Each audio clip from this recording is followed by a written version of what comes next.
you've probably got a pretty clear picture of Napoleon Bonaparte. Short guy, big hat, hand tucked into his coat for some reason. One of the greatest military minds in history. A man of pure logic and cold calculation who rewrote the laws of an entire civilization and bent Europe to his will through sheer force of reason. That picture is not wrong exactly, but it is, and I say this with great affection for the history books, extremely incomplete, because here is something they tend to leave out. In August of 1799, Napoleon entered the king's chamber of the Great Pyramid of Giza. Alone, he spent 7 hours inside in complete darkness. When he came out, his officers said he looked pale, shaken, like something had happened to him that he had absolutely no words for. They asked him what occurred inside. He refused to say. Years later, near the end of his life, a close friend tried again. Napoleon paused. He looked like he was finally about to answer. Then he stopped, shook his head, and said only, "No, what's the use? You would never believe me." He never told anyone, not on his deathbed, not in his memoirs, not once. Now, Napoleon Bonaparte was not a man who went silent easily. This was someone who had an opinion about everything and made sure you knew it. So the fact that he chose to leave this one experience completely unnarrated for the rest of his life is, to put it mildly, interesting. And that is where the story begins. Part 1. The world Napoleon actually lived in. Okay, so before we get into pyramids and spirit packs and fortune tellers, we need to talk about the world Napoleon grew up in, because this part matters. We tend to imagine the late 1700s as the age of reason, Whigs, candlelight, very serious men writing very serious things about science and liberty and the rights of man. And that is true, but running underneath all of that, like a current nobody talk about in public, was something else entirely. Freemasonry, Rosicrucianism, Hermeticism, cartomancy, secret lodges full of generals and scientists and artists who were, after hours, consulting oracles and tracing mystical symbols and debating the hidden architecture of the universe. Here's the thing. The Enlightenment had knocked over the church's authority, and when the old religious structures collapse, people do not suddenly stop asking the big questions. They just start looking for answers somewhere else. The occult traditions of the late 18th century were not the domain of the uneducated. They were enormously fashionable among the exact circles Napoleon moved through his entire adult life. So when Napoleon engages with this world, and he does repeatedly in ways that are actually documented, it is not as strange as it sounds. It is almost expected. What is strange is how deep it goes. Part 2, the woman who told him everything. Let's start with Marie Lenormand. You may not have heard of her, but she was arguably the most famous fortune teller in all of French history. And I do not mean famous in a carnival sideshow sort of way. I mean that powerful men were genuinely afraid of her. By the early 1790s, Lenormand had already built a reputation that made people uncomfortable. She had warned Robespierre that his end was coming. She had told Marat and Danton the same. All three dismissed her. All three died more or less exactly the way she described.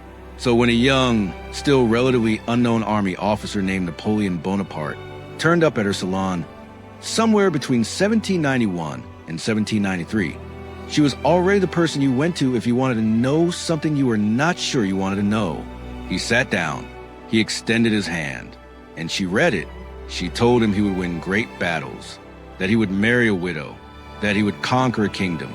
And here's the part he probably wished he had not heard, that he would die in exile. Every single thing she said came true. Now look, I am not here to tell you that cartomancy is real. What I will say is that Lenormand was extraordinarily good at reading people, at understanding the political landscape, and at making educated predictions that happened to be correct with a frequency that unnerved everyone around her. Whether you chalk that up to genuine psychic ability or to a very sharp mind operating in a very turbulent time is entirely up to you. But here is what I find genuinely fascinating. Napoleon did not go back to her once out of curiosity and then move on with his life. He went back in 1803, when he was the most powerful man in France, when he had already fulfilled most of her original predictions and was on the edge of declaring himself emperor. At the absolute height of his power, he still needed to sit across from that woman and hear what was coming next. Why? What does it say about a man who claimed to operate entirely on reason that he kept returning, in private, quietly, away from his public image, to someone who read fortunes and playing cards? That question follows Napoleon everywhere, and it gets stranger from here. Part 3. The Egypt Campaign and what Napoleon was really after. In 1798, Napoleon sailed to Egypt. The official reason was military. Challenge British trade routes, extend French power into the east, that sort of thing. But Napoleon did something no military commander had ever done before. He brought 150 scholars with him. Scientists, archaeologists, artists, mathematicians. He did not need them to fight. He needed them to document. The result was a description to El Egypti, a monumental work that essentially invented the modern discipline of Egyptology and eventually led to the decipherment of hieroglyphics. One of Napoleon's soldiers also happened to stumble across a certain rock near the town of Rosetta, which, by the way, is another story entirely, but a very good one. Now, why does a general bring 150 academics to a war? Well, here is what the military history tends to gloss over. Egypt, for the esoteric traditions Napoleon had grown up surrounded by, was not simply an ancient civilization. It was the origin point of all hidden wisdom. The Freemasons, the Rosicrucians, the Hermetic philosophers, all of them traced their symbolic lineage back to Egypt. The pyramids were understood in these traditions as repositories of sacred knowledge that had been encoded and preserved across thousands of years. Napoleon had read about symbolically, and when he stood before his troops on the eve of the Battle of the Pyramids and said, "From the top of these pyramids, 40 centuries of history looked down upon you," that was not just a rousing speech. That was a man who understood exactly where he was standing and what it meant. And then, a year into the campaign, he made a decision that nobody around him fully understood. He went inside the Great Pyramid. Alone. Part 4. 7 hours in the dark. August 1799. Napoleon asked to be taken to the King's Chamber. Now, the King's Chamber sits at the heart of the pyramid. It is a rectangular room carved entirely from solid limestone, roughly 10 meters long, 5 meters wide. There is no natural light. There is no sound from the outside world. At its center sits a granite sarcophagus whose original purpose scholars still debate. Napoleon entered. His attendants waited outside, and he stayed in there for 7 hours. 7 hours, alone, in complete darkness. Why would he do that? Well, here is a detail that I think is rather significant. There is an old legend, older than Napoleon, that Alexander the Great once spent a night inside that same chamber. Alexander, who was Napoleon's greatest historical obsession, the figure he had studied since childhood, the man he measured himself against his entire life. If Napoleon knew this story, and given how extensively he had read on Egypt, it seems quite likely, then what he was doing starts to look less like a spontaneous decision and more like a deliberate act, a rite, a kind of initiation, a conscious attempt to stand in the same darkness that Alexander had once stood in. When he came out, pale, silent, unwilling to speak, something had clearly happened. What? We do not know. He made sure of that, whatever he encountered in those 7 hours. Napoleon judged it either too strange to explain or too private to share. And for a man who narrated everything, his battles, his laws, his loves, his ambitions, to leave one experience permanently unspoken is remarkable. My personal favorite detail in all of this, and I genuinely love this, is what he said on his deathbed when his friend pressed him one final time. He almost answered. He leaned in, then he pulled back and said, "You would never believe me." Not, "Nothing happened." Not, "I was just resting." You would never believe me. Something happened in that room. Napoleon just decided the world was not going to find out what. Part 5. The Little Red Man. Okay, so now we need to talk about the Little Red Man. And yes, that is a real thing in the historical record, for centuries before Napoleon. And I want to be clear that this appears in court documents, royal diaries, and accounts written by people who had no particular reason to invent it. A figure known as a Petit Homme Rouge, the Little Red Man, was said to appear to the rulers of France at moments of extreme historical consequence. He was described as a small, gnome-like figure dressed entirely in scarlet, and he showed up consistently right before things went very badly for whoever saw him. Catherine de' Medici reportedly encountered him in 1564, shortly after the St. Bartholomew's Day massacre, one of the bloodiest episodes in French history, took place. Henry IV saw him in 1610, days before his assassination. The chambermaids of Louis XVI reported finding the figure in the king's bed as the revolution gathered around him. Now, I am not telling you this figure was real in any literal sense. What I am telling you is that this legend was deeply embedded in the symbolic fabric of French political life, and it attached itself to Napoleon. According to the legend, the Little Red Man appeared to Napoleon during the Egypt campaign of 1798, right around the time of the Pyramid visit, curiously enough, and made him an offer: 10 years of military dominion over Europe, in exchange for something the various accounts do not quite agree on. 10 years, though, that is a consistent detail. Napoleon's military supremacy lasted almost exactly a decade, and his decision to invade Russia in 1812, the campaign that broke everything, the one that historians still scratch their heads over, the one that even Napoleon himself struggled to fully explain in his own writings, arrived precisely at the point where, by the terms of the supposed agreement, the clock would have run out.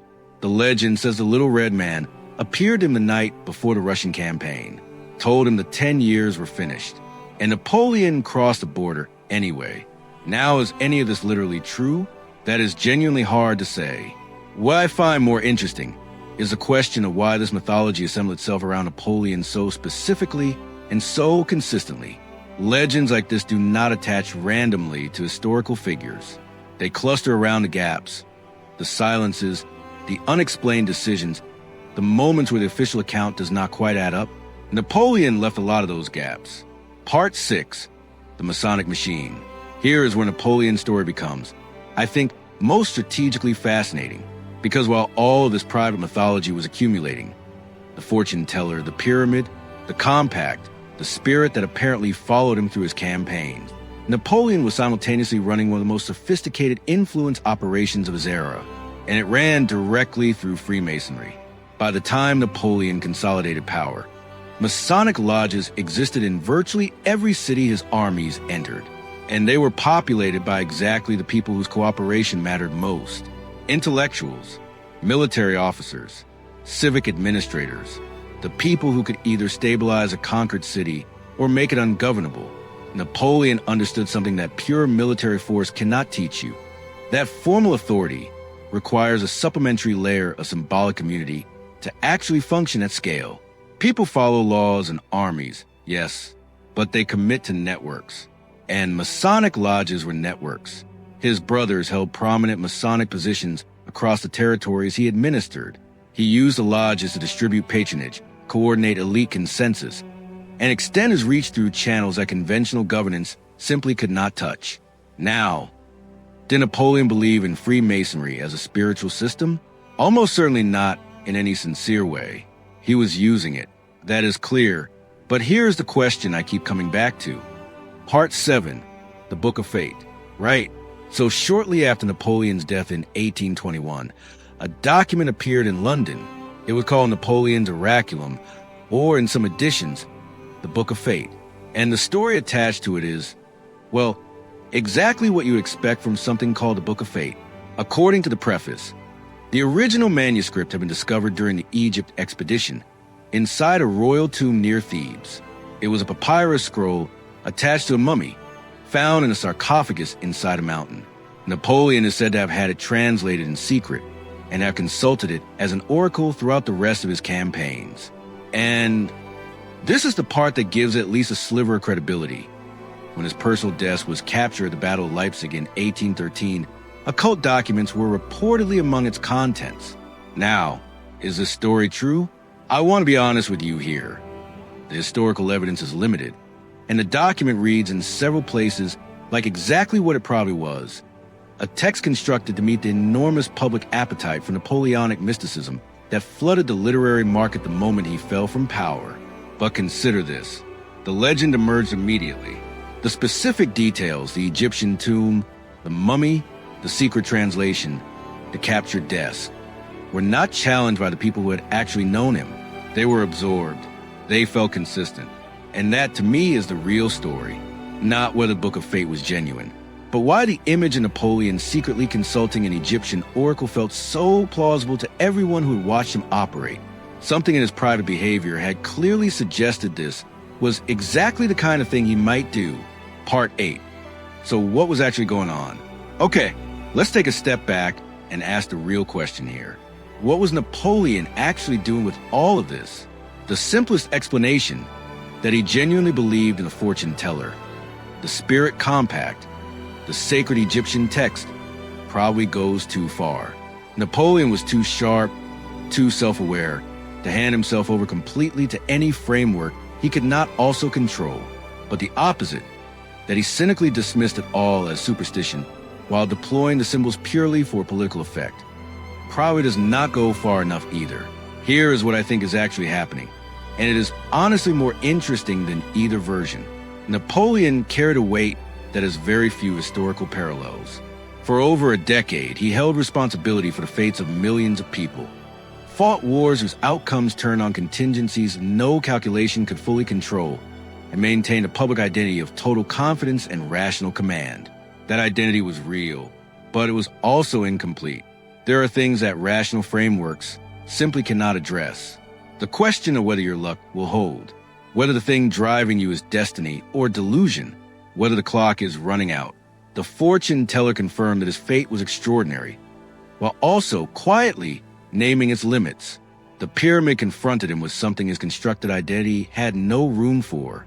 The little red man gave symbolic shape to the anxiety that great power has an expiry date, the lucky star. And yes, Napoleon tracked a specific star across the night sky and called it his own, which I personally find rather endearing, gave him a private anchor for a sense of vocation he could not examine too closely in public. These are not signs of a weak or irrational mind. They are signs of man genuinely grappling with questions that sit beyond the reach of reason. And it turns out that the most powerful man in the world was no more exempt from those questions than anyone else. He just had rather higher stakes when he could not answer them.